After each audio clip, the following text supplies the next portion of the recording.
Welcome to the Teacher's Pep Rally. If you missed our last episode, we talked with our school library wizard, Kristen Rosenberg. Please go back and check it out. And while you're there, leave us a review. We value you in these conversations. Our guest today is the Director of Youth Organizing at the Genders and Sexualities Network, formerly known as the Gay Straight Alliance Network. They have a youth leadership development model that supports youth in starting, strengthening, and sustaining GSA clubs to create school communities where all students can be safe from discrimination, harassment, and violence based on their sexual orientation or gender identity. Please welcome on the Teacher's Pep Rally, Cathy Chu. Woohoo! Cathy, we're so Hi, everyone. Hello. We're happy to have you. East Coast meets West Coast. But before we get started, we have a little thing we do at the beginning, and I think you'll do just fine with it, Cathy. Letitia, do you want to tell our guest how we do this? Absolutely. Well, welcome again, Cathy. So here at the Teacher's Pep Rally, we've started doing something this season called Happy Happenings. And it's our way of going around the table, if you will, and just sharing something positive that we experienced during the week, whether personal, at work, in our communities. And, Cathy, really, it's just our way of spreading love and light in the world.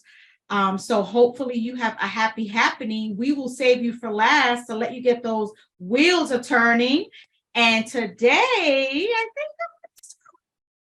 think What'd she say? She You, cut out. Pete. Oh, me. All right. It's been a week. Been doing a lot of school sharing, so I'll share something on the personal level. My wife has been pretty sick the last 3 weeks. She's been sickest I've ever seen her, and we finally got some answers and getting her better, bit by bit every day. Thankfully, we're not looking at the hospital anymore. It's been a rough couple weeks, but so thankful for everybody that's helped her out, and things are turning around. So you know what it's like. So when somebody special to you is hurting, you just want to take it all away. And on top of teaching and being a dad and the show, a lot of stuff. So yeah, just I can't think of anything else other than, hey, she's my buddy's coming back. So that's right. So that's what I got for this week. I love it. I'm glad she's feeling better. Nothing like health as a happy happening, right? Health and healing. I love it. I love it. Erin, what you got for us this week? All right. So this week I've been going into a lot of schools, and we're getting to that time where we have the Teachers of the Year here in Georgia. And so each school picks one, and there's a process for that. So I was asked to go to one of our high schools to check out the top 5 that they've narrowed down. So, when you got to the top 5, these are all rock stars. Right. And it was all kinds of different content areas, everything from a film class to math to English to small group to co-taught to all that kind of stuff. And I just really enjoyed it, and just seeing these teachers rocking it. So that's my happy happening. I love it. I love it. Always a fun time of the year. I'll never forget learning I won, and I had the flu, and they were like, we need you to come back because we have an announcement to make and you kind of need to be there. I love it. That is a fun time. That is a fun time. Fred, what you got going? So I have a twofer again. Sorry, everybody. But it's one of those things with my kids. As many people know, my oldest is in a job transition. And I think for those of you who have kids, you have that angst and anxiety that kind of goes with them. And when they do a major leap, you do a major leap with them, right? So she's a counselor, as many know, and she's in the prison systems, and she's going from the little people's facility to the big people's facility. And it's a big leap, but I'm proud of her because it's tough work, and she's so looking forward to it. So shout out to my daughter. And then also seeing my middle daughter, the actor, she did their senior, Pete, I don't know if it's a capstone, but it's the senior class production beginning that. And we got a chance to see them in Philly at the Arden. And it was just such a cool show to see, and happy to kind of gather around them. The production that they put on was You on the Moors. And it was a contemporary retelling of 4 of the significant female figures in literature interacting with each other and their past histories. It was a really eclectic telling of the story, but it was great to see her moving into this last term of her senior year, productions are getting ready we're getting ready to see their next production go forth. And it was a good couple of weeks. So that with seeing them transition. So it's good. Yeah, I love that. Thank goodness I don't get to do my past on stage. Get that to ourselves. But anyway, I think for me, Fred, I'm with you on a twofer. My first happy happening is, I think it was Monday morning. I've been getting into the habit of going on the deck and just breathing in air, just taking nice deep breaths. And I think Monday was super warm. And I decided to take my coffee out there and watch the sunrise. Love it. And it just gave me some time to be quiet and re-engaged in yoga and did a new routine today. And I feel super awesome. So those are my happy happenings. Got my Zen going this week. So Cathy, we'd love to hear from you. What are your happy happenings? Well, you have been setting the model for me. So one really quick one is that I just yesterday I unexpectedly got calls from two friends, and it was just like really lovely to be able to have time to chat and catch up. And the other one is that in my in work, I don't get to work with youth as directly as I used to. And I actually took over a program from a staff member who transitioned out to take another amazing job. And so I was working with a program that we have called our Advocacy Council, and we had our first meeting for the year, but also for their council. And I had just spent a bunch of time prepping for it, putting together the presentation. They're responsible for doing like Know Your Rights presentations with other students. And I just spent the whole time like, going over some facts, and like I was just like talking. And then at the end, I was like, everyone's so quiet. Like, are they bored? Or they're like, this could have been an email. I don't know. But when we did our closeout, they were like, they were really excited to lead the trainings. They were like, this is going to be such good information. I'm like really excited to share it back. And I just really was touched by that, like the purpose that they felt. I love That's cool. That. That is cool. That. Yeah, that is always that weird. That's that awkward. I know exactly that position with the email. Or should we live it? You did it though. That's good. I love it. It's almost a theme again this week, right? Family and community. I love it. So I want to encourage our listeners to become a detective, find the happy happenings, whether in your own home, in your community, or at work. So thank you guys so much for sharing. I know we have an amazing show, so I'm going to hand it back to you, Erin. Okay, great. So Cathy, you gave us a little hint of what you get to do from time to time, it sounds like. So can you tell us a little bit about the purpose of the GSA Network? Like what's about?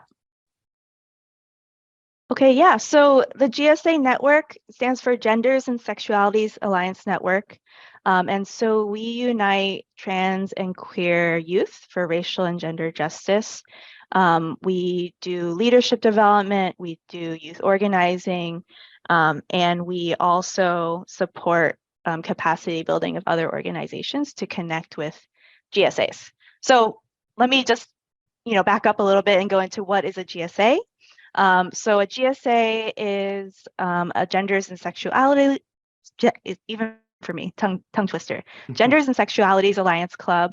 You might have known them before as a Gay Straight Alliance Club, and they tend to be school based clubs. They can also be based in communities, and they bring together LGBTQ youth and allies to build community and to sort of organize around issues impacting them in their schools and communities. They were started in mostly like high schools, but now we see them in elementary schools, middle schools, colleges, and universities.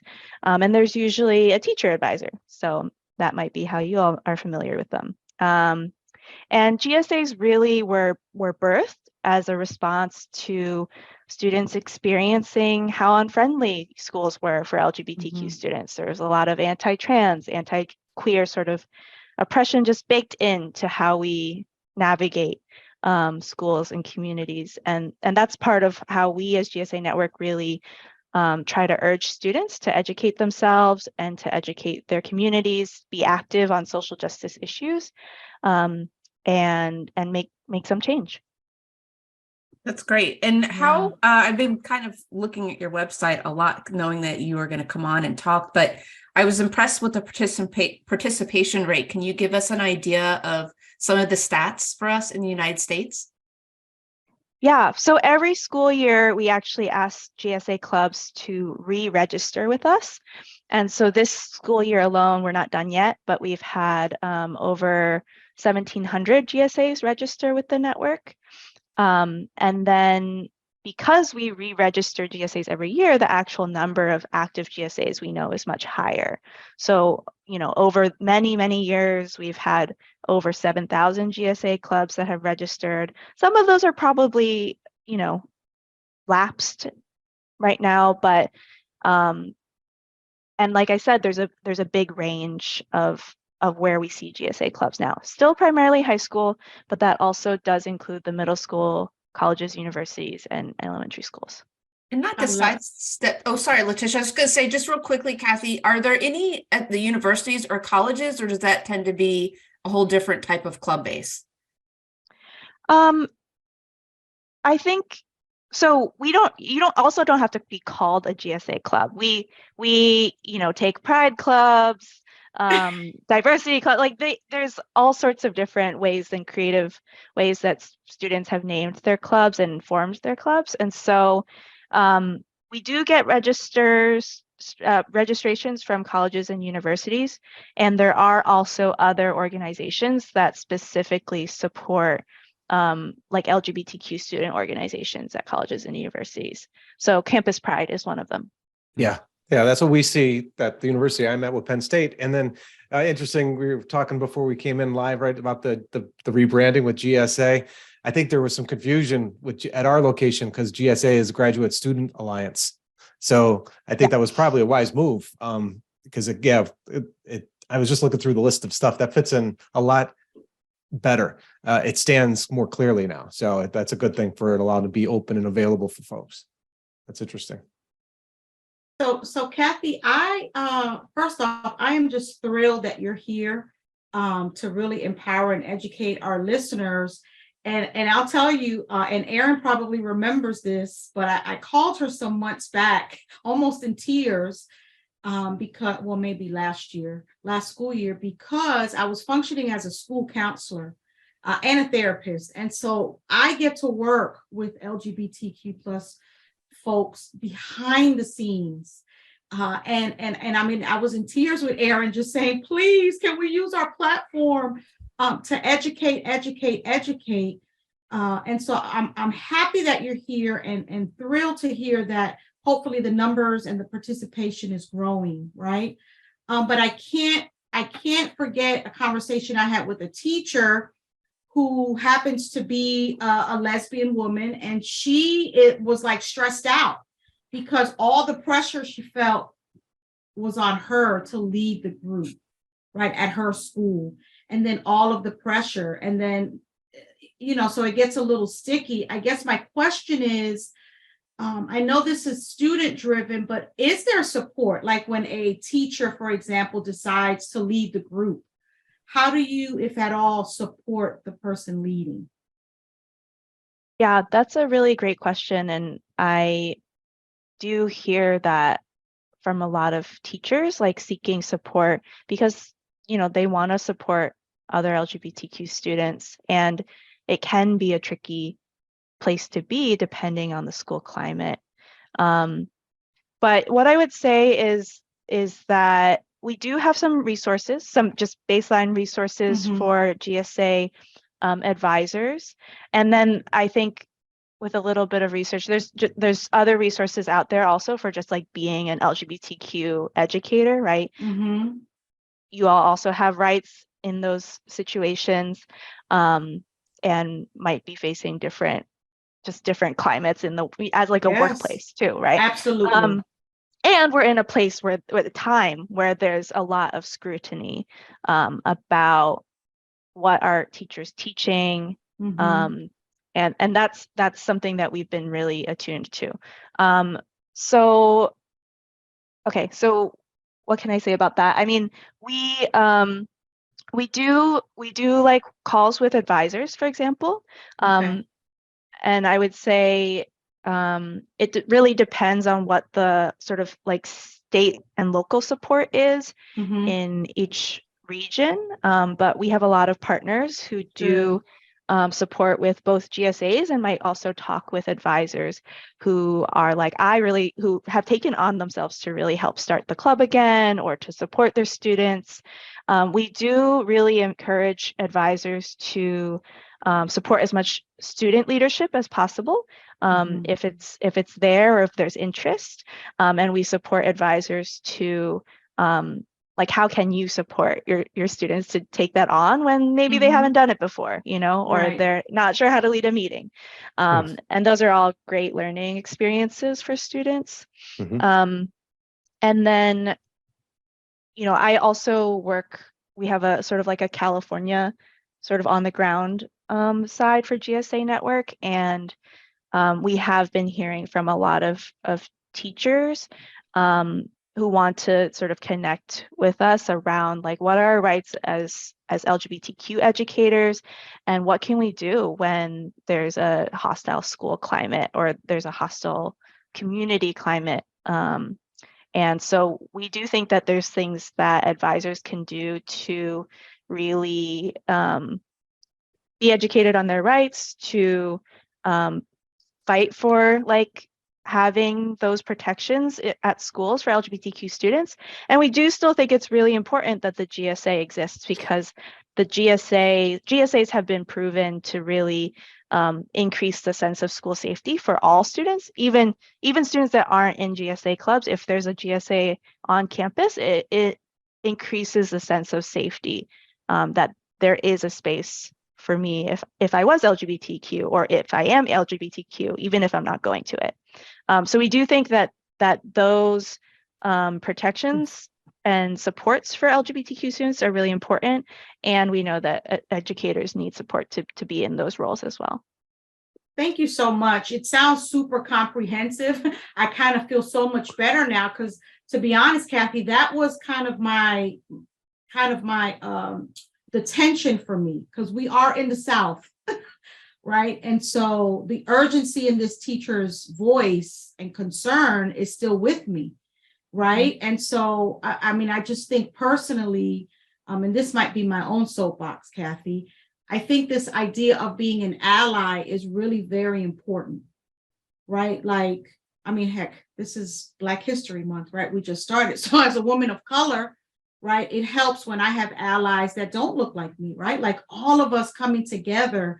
And so even if I don't identify as an LGBTQ plus member, right, but I'm an ally, hey, maybe I need to start the group, right? So that that's it's a great advice. shared responsibility, as opposed to, you know, and then, you know, I think about folks, teachers that are not wanting to share that part of their lives because it's not safe and it's toxic, but then have this tension because they want to support the kids, right? So I think that was my soapbox, Cathy, so I'll hush now. You know what, though, you said something that I think is also really important. And I do want to talk about the website, because it is really well done, by the way. It's incredibly it's very friendly and useful. Anyway, that's a whole, because I'm a techie, so I'm looking at, I'm toying around there. The aspect, so I come from, like I said, the tech side. I talk to students in schools, cyberbullying and so on, and that aspect. And I like what you just said about establishing the program, the group, you know, through the network, starts to set another tone in another direction about safety for everybody. And that's critical, because bullying is just brutal, you know, and that's, no matter what it's regarding, it's just brutal everywhere. And allowing these things to start to come up, it starts to create a different tone, a different voice. I want to almost say a volume, to go in the other direction. You know, growing up in the 70s, it was a different time. than it is now. And hopefully it's starting to, turn where we can recognize these things and we can make these safe spaces much more easily than in the past. I think it's going to be really important. And I think there's this sense of community that we, interestingly enough, started this whole podcast talking about with our happy happenings. And whether it's the teachers, the students, whether you are identifying LGBT plus or not, that's okay if we're all maybe looking at working on this together or having these conversations. So this is why I'm thankful that Cathy is here. Yeah. And one of the things that I recognize, there are these 3 elements typically with a GSA club: gather, support, and action. So I'm thinking that these are things that we can, as educators, could grasp to or remind ourselves about. And at the same time, maybe those are things that our school can develop a little bit better to help our community of LGBT plus. How do you all use the GSA, these elements maybe as a catalyst for movement, empowerment, and community? Yeah, you're absolutely right. So we sort of put these elements out there because we believe that GSAs can be sort of those vehicles for both community and change on their campus. And from our experience, we've seen that a strong GSA is really tapping into a combo of these sort of 3 actions or elements. So if folks aren't familiar with GSAs, like GSAs might do social activities that's the gather, right? That might include like social events, field trips, community building activities, just icebreakers, getting to know you, events, potlucks, pizza nights. And that really gives your GSA the bonds and the relationships to go deeper together. I was in a GSA and I still remember like a movie night that we had. And it was totally new for me. I'd never been able to watch like a queer movie before.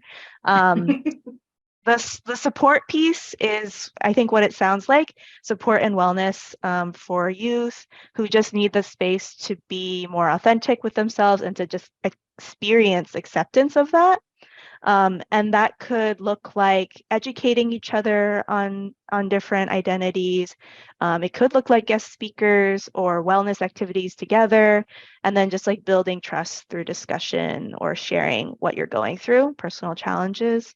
That comes, I think, really naturally to a lot of young people, but it gives them the networks of peer support that they can sort of rely on when they're going through things. That's huge. And then action. Action is kind of what GSA Network is all about supporting GSAs to do, because it tends to be sort of like maybe a little bit harder. But that's all about creating solutions around improving your school and community climate. And we've seen GSAs who have done like campus education events. So it's really bringing out their impact to the broader campus. We've seen GSAs organizing to change school rules and policies, to partner with other clubs on campus. So like you said, it's Black History Month. How can they partner to talk about the experiences of Black, trans, queer, and Two-Spirit folks? We've seen GSAs that have successfully done all sorts of incredible things. Like they've revised unfair dress code policies, won gender neutral bathrooms to support trans and non-binary students.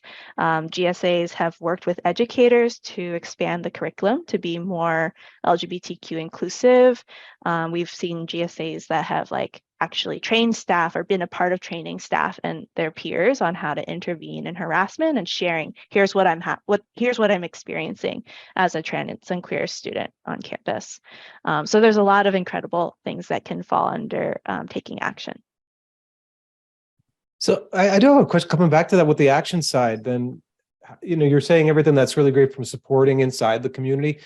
What have you seen become effective in being out in the community too? So and I'll share real quick with me. I do, because I'm a veteran, I'll work with veterans, and veterans are an interesting group, depending upon what generation they're from. And it's interesting, even though everybody knows what a veteran is, they stereotype them often. which is similar, right, to what you're going through. And in that sense with that group, and then all of a sudden you put them out in the community and they do something different and people are able to understand them from where they're coming from. And all of a sudden the stereotype starts to dissipate. So are you seeing that activity starting to grow now? Is there still a little bit of a hesitancy with that? Just for clarification, do you mean outside the school? Yeah, like kind Or- of, I don't know, like a community impact type event. I don't know, a cleanup, whatever. those are great, I think, ways to get LGBTQ students like involved in the broader community and also just to, build community as a club. But I think a lot of times I've seen, clubs support the broader LGBTQ community. So they've run like clothing drives for LGBTQ shelters, or gone to volunteer at different events also, which also just has the impact of like connecting the club to other community resources and other supportive adults. Gotcha. Good. So Cathy, you just very briefly mentioned clothing drives, right? Like running a clothing drive. And, if we look at some of the data, we see that about 120% rate of homelessness amongst the population, suicide rates, 45% suicide rates. And so, which is staggering if we think about it. And all this good stuff happening. However, when these issues, homelessness and suicide, hit the community, what are some ways that teachers who are usually on the front lines, a club leader or parent, or even a fellow student, how can they help and support, create change to narrow in on those specific things? As a therapist, I'm definitely concerned about the suicide rate. Yeah, absolutely.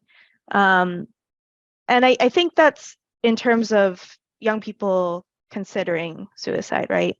Yes. And I think, we work directly with students, so students have a part, but I think you're right that teachers and parents absolutely have to be a part of creating the change as well. So I mentioned, we do start with GSAs because that's where we really do our work. And I mentioned the importance that GSAs have in terms of just creating that sense of safety and also connecting young people with a caring adult, which is having access to a caring adult is one of those indicators that shows like just lots of positive student health outcomes. But obviously that's not enough in terms of addressing like homelessness, suicidality, is that the word? Suicide ideation. And so I think in schools, at least, what that can look like is advocating for bringing more resources to like affirming mental health care on campus. In California, I'm not sure about elsewhere, there's been a big push to have wellness centers on campus where students can access that affirming both healthcare and also mental health care. And a big part of that is also having peers and other educators and adult staff who can really be that caring adult and also are trained to recognize the signs, right, of suicidal ideation. So all of those pieces, I think, are pieces of the puzzle. And then I think they do say that family conflict is a big contributor to LGBTQ youth homelessness. And then it's not the only factor as well. It's a racial and economic justice issue because also it's if there's like lack of supports for foster youth, students experiencing poverty, those are also sort of layered on, even if they're also LGBTQ. So there's a lot of pieces of the puzzle. In terms of the family rejection aspect, ideally, schools and adult staff can work with parents when they're hearing about family rejection or conflict, because there are really like real documented like negative health impacts when families are rejecting their LGBTQ children, no matter what the intention is, unfortunately. And parents might think they're sort of like trying to protect their children, and they don't want their children to experience queerphobia or homophobia, ironically, or transphobia, but actually that family rejection is part of what leads to health impacts, those negative health impacts. So I think being in partnership with the parents as much as possible, and we've been in some schools where there's workshops being presented to parents about LGBTQ awareness, making sure that that education is culturally relevant, and yeah, also trying to really support the student to be navigating that with their parent. Ooh, that's a big one. There's a lot. Yeah, that's not even all, there's so many different pieces of what happens. Yeah, Cathy. And, as I shared, I was serving as a school counselor last year, all boys academy, who happened to be 98% African American, and working with that population. That's where my heart was just breaking, because, it's just another layer to your point, right? Then you bring in that, being a Black man in the South, that just adds a whole nother layer. So, the more I hear you talk and share, the more convinced I am that it needs to be a community response, bigger and bigger, right? Because again, sometimes family unknowingly do more hurt than they probably intend. So thank you. Yeah, and I think too, just stressing out there as adults, if you're a coach, a mentor, counselor, teacher, and you're in these schools, finding some way, however you can, and the kids know, to let them know that you are an ally, that you are someone, even if you don't have the answers, that will listen and support them. And then if needed, right, Cathy, go and to the proper channels to get the kids the support they need if it goes beyond just having someone to talk to, right? Yeah. So I work a lot in educational policy. So as you can imagine, I'm firing on all cylinders in my brain. What I'm curious from you, what kind of policies have you seen that could be a model for other schools? Oh yeah, we have a lot of ideas here. Yeah, I mean, I guess I would say at a foundation, there's a lot of model policies out there against like harassment and discrimination, and supporting inclusion for trans and non-binary students and LGBTQ plus students. So that's sort of like the bottom of the pyramid, so to speak. So that would include things like access to facilities like bathrooms, activities, and extracurriculars like sports teams, clubs, basically not discriminating against trans and non-binary students and queer students, gender neutral dress codes, inclusive events like school dances and graduation ceremonies. I mean, some of that is sort of like school level stuff, but can also exist at sort of like the district policy level. And of course, like strong policies and procedures for responding to harassment. We also, the next layer is kind of creating greater inclusion.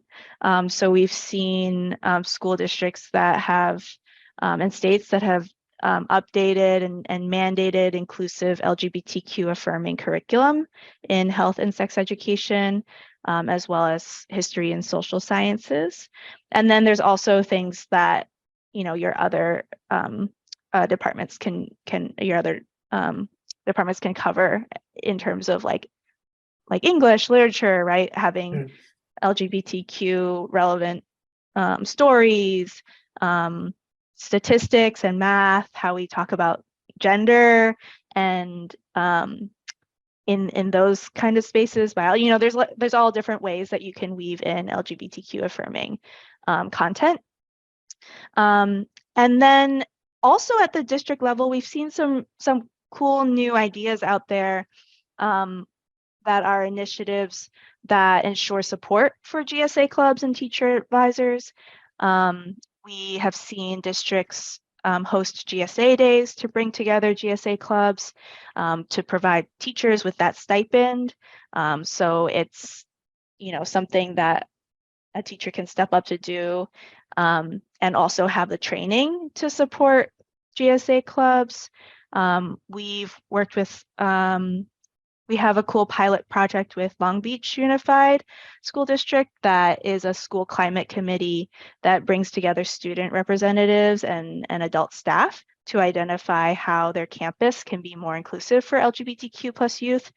And so that's been really great because I want to highlight the importance of and benefit of working with students to identify the challenges and also solutions for their own community. And students will know whether or not a policy or initiative is actually changing their experience. That happens all the time with us. We talk about all the policies that have been passed, and students are like, I don't see it, and so that means that just there's more work to do, and that students have a place in that. Definitely. And also, pay attention to legislation, what's coming down the pipe, what's passed. There are many states that have things that aren't that inclusive. And so, maybe there's not something that you can do now about it, but you can at least be in the know and write to your representatives and try to be an advocate. And like I said, just, communicating outwardly that you're an ally or a supporter, or just modeling. And it's hard, Letitia, right? Modeling, if you're an educator that's identifies LGBT plus, and you're comfortable with it, trying to be that model to show them, it's okay. And that if you're going through a tough time or you're not sure what your future is going to be, that, look at your teacher, look at this person who's living maybe a type of life that you are thinking that can't be yours, but it can be, right? Yeah. And I think we use this word ally, and I think sometimes it's such a big word to me, right? This idea of being an ally can seem really big, at least for me. But I find that it's in the little things that you show that you're an ally, for example, right? So as I stated, I have clients who, unfortunately don't have family support. And this word ally kept coming up. My parent is not an ally, or this person's not an ally. And I went to Build-A-Bear. I know I'm a little too old for teddy bears, but I went to Build-A-Bear for my birthday, treated myself to a new stuffed animal. Yes, I did. And they had the most amazing LGBTQ plus t-shirt to put on my little bear. So I buy this bear, I dress the bear up. And so when I'm with my clients on Zoom, and these are kind of like, 18, 19-year-old. When I showed them this bear, they were like, yeah, right. Wait, you broke. She's an ally. Oh, okay. You broke up on me for a second. And you think that it has to be something change of policy, which is awesome. But I'm telling you, getting this Build-A-Bear and just showing it and just listening, sometimes it's just that simple. Yeah, it seems so little, Letitia, but it actually can be very, very huge. During the Pride Festival here in Atlanta, there are a group of moms who will stand at a certain spot in the parade and give hugs. Yep. Just to kind of let people know that, you're okay, you're loved, in case they need it. And I boohoo my eyes every time I watch it, because you can physically see people who needed to feel that and see that. Are you kidding me right now? No, I'm telling you because I know you'll be there. You'll be there to get my hug on some amazing dads too. Yeah, And and amazing That's dads. true. Thank you, Pete. Yep. Thank you, Pete. Well, Cathy, absolutely. I think Cathy framed it up really well, though, about the pyramid, everything you said, Letitia, is spot on. And as you added in there, Aaron, the policy is great, wonderful. It's document, codify it, put it on a website. Then what? It's in the actions. It's in the actions. And it's with any organization. Anytime you want to make an impact on people, it's in the actions. And that's why I was asking if you're out in the community, because we could talk all day long and keep it internal and put it on a document and thump our chests. But then until we make, the impact of human on human doing things out there, that's when it really starts to change. But you're right. And the hugs, that's an easy with it. And I think everybody knows how to do that. I don't think you need instructions for that either. You don't. So that's good stuff. Well, Cathy, we ask all our guests this question, and I'm really looking forward to hearing your story if you'd like to share. Is there a teacher, a coach, a mentor, someone growing up or even recently that impacted your life that you want to share their story about? Yeah, I mean, I have a lot of folks that I think about, but yeah, I work with students all the time, and I remember it's kind of like what you were saying, Aaron. Like as a teenager, I remember being hyper aware that there weren't really any adults around me that I knew of who really shared the same experience that I had, or well, listeners probably can't tell. I'm Asian. I'm Cantonese. I identify as Asian American. I'm non-binary. So at that age, I was definitely expressing my gender in a way that was not really typical of most girls. And I knew I was queer at the time. And so I think it would have been really meaningful to see myself in somebody else. And so I do remember, I mean, the first adult that I came out to was my English teacher. He was a gay man. In college, it was sort of like my LGBTQ advisor, Judah Bija Dorrington. It was also our another advisor, our advisor to students of Asian descent, Karen Shi. So shouting them out, like they really showed me that, and hearing their stories really showed me that justice work could be like a lifelong commitment, and that there were so many things I could do if this is what I cared about. And so that was, I think, having those folks who were like, yeah, you can be that for somebody else too. I think definitely was a big part of my journey. Yeah, thanks for sharing that. And, I'm getting a little emotional because I can relate so much to your story. I had no one growing up that I thought that I could talk to about it. No one that looked like me, acted like me. So it took me a long time to really open up to a lot of people, and unfortunately have hit some hate and some discrimination because of it. But when I became an educator, it was really important to me, even though it was scary at times because I didn't know how people were going to react, especially being in the South, to try to be that model. And because I didn't have someone, I made it even more important for me, even when it was uncomfortable or scary. I was afraid I was going to lose my job because I had threats like that before I got into education, to lose my job because of that. So I am so appreciative, Cathy, that you came on to talk to us, and you're doing this work. I was a sponsor. I tried not to be because I wanted it to be, anyone else. I didn't want to be the representative, but they didn't have someone, and they called it Pride Alliance because you mentioned that sometimes they have different names. So they were called Pride Alliance, and it was a mixture not just of LGBT plus youth, but of also students who identified as being straight. And so to see that support from their peers and to have those conversations about what they were going through. I mean, for the most part, they were just being typical kids. You would never see any difference, right? But then sometimes the conversation would come up as they're trying to figure themselves out or trying to learn what certain things mean, and just to watch them do that with each other versus having adults telling them or feeling a sense of pressure. It was just really, really beautiful. So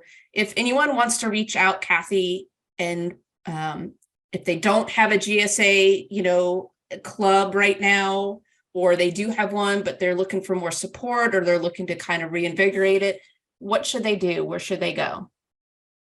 Yeah, and thank you for sharing that experience and for being a sponsor and holding space for students to do that. Yeah, they can find us on our incredibly well-designed website. Which really is. It's impressive. It's He got is the coding guy, I Cathy. will all let the the bells people and know whistles who are in want to know that. So it's www.gsanetwork.org. That's one place, sort of like a one-stop shop for a lot of our resources, including those advisor handbooks. It can also link to other trainings that we have on YouTube. We have our registration up there. And so once GSAs register, they can also get all of the newsletters and updates about resources as they come out, and opportunities for LGBTQ youth and GSAs to connect with each other online, actually, and on Zoom calls and things like that. So that would be where I would send advisors and student leaders looking to get connected to the network. They can also follow us on social media, of course, Instagram, GSA Network, Twitter, GSA Network. So check us out there. That's great. Thank you so much. And we'll make sure to post that on all of our places as well, because that's a good resource. Pete, where can our listeners find us? So we are on Facebook, Instagram, YouTube. The website is teacherpeprally.com. I think that's everything. Is that everything? That is. Yes. Is there 1, one 2, more, 3. Fred? I think that was it. That's it. Okay. The I got other it. thing is, this is going to come out after today, but do you know that today is National Read Out Loud day? I did not know that. Loud I did today. not know that. No.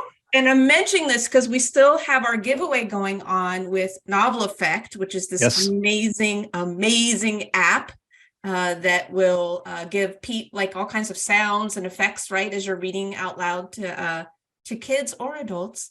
And so go check it out. Follow us on our Facebook group. You've got to make sure you introduce yourself. That's like the key to this thing, is you're following us and you're introducing yourself to win this 1-year free subscription. It's a premium subscription. So very It's excited. very cool. Yeah. It's a very cool app. Yeah, it is a very cool app. Well, thank you so much, Cathy, for coming on. I'm looking forward to hopefully continue this conversation, and that regardless of how people feel, the most important thing is that our kids feel safe and welcome. So thank you. Couldn't have Thank said you, it better. Cathy. Thank you very much.